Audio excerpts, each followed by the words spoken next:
gente, ¿cómo están? Les habla su profe Betito y les traigo el problema número 9. El 9 de progresión aritmética. Vamos a ver de qué trata este pequeño texto.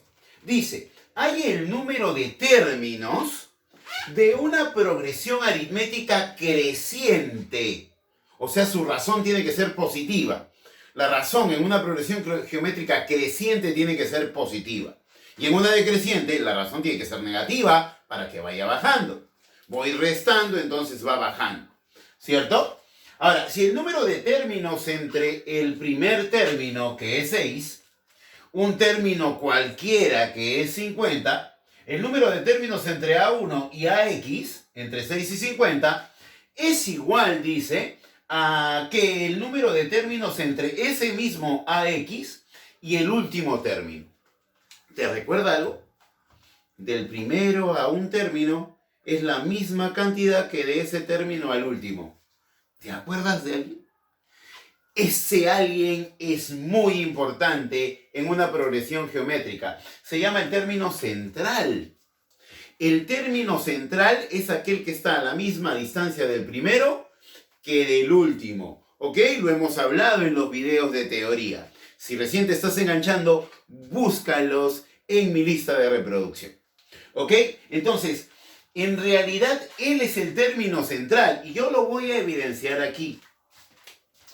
Mira, dice, la cantidad de términos desde el primero, ¿cierto? Paso por el segundo y así sucesivamente, hasta cierto término AX, dice que esta distancia, vamos a ponerle que este de aquí es 6 y este de aquí es, ¿cuánto? 50, ¿no?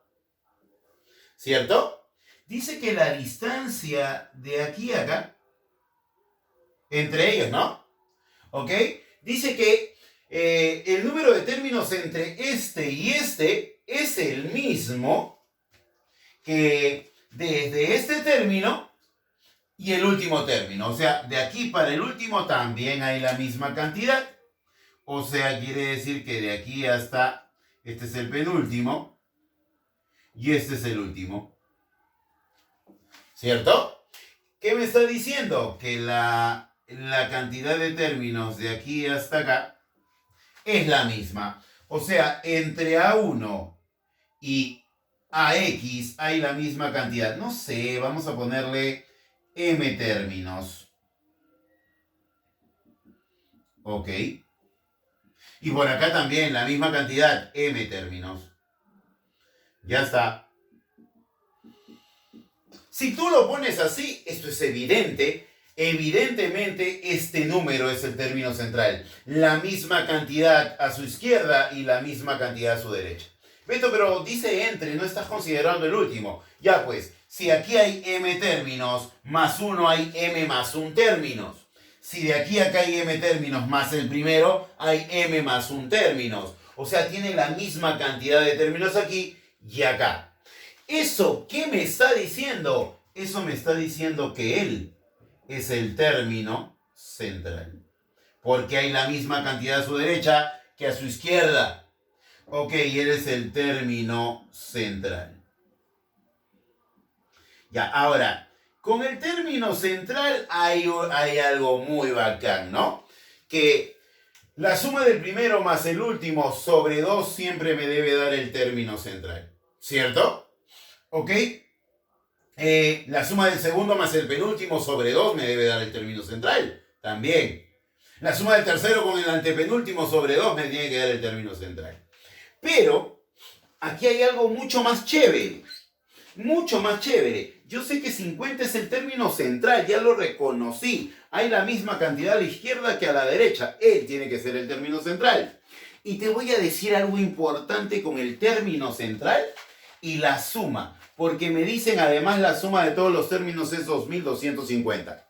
Ok, vamos a evidenciar aquí algo importante. Una propiedad muy importante que relaciona al término central con la suma de los n primeros términos. Están muy relacionados en una ecuación. Obsérvalo. Mira, la suma de los n primeros términos es así. Fórmula, el primero más el último sobre 2 por la cantidad de términos. Y además el término central también sé que es el primero más el último sobre 2. El primero más el último sobre 2. Eso es igual al término central. Oye, pero mira qué chévere. Este término central es justamente este de aquí. ¿Cierto? Entonces, ya está. Yo sé que la suma de los n primeros términos será igual. ¿Quién es él? El término central. Eso será el término central por la cantidad de términos. Siempre. Esto es vital, señores. La suma de todos los términos en una progresión aritmética siempre será igual al término central multiplicado por la cantidad de términos. Toda la vida. ¿Ok? Beto, ¿pero qué me están pidiendo? El número de términos. Si me piden el número de términos, me están pidiendo n. Tengo todo, porque yo sé que la suma de los n primeros términos es 2250. Acabo de reconocer que el término central es 50. ¿Ok? Y eso se debe multiplicar por n.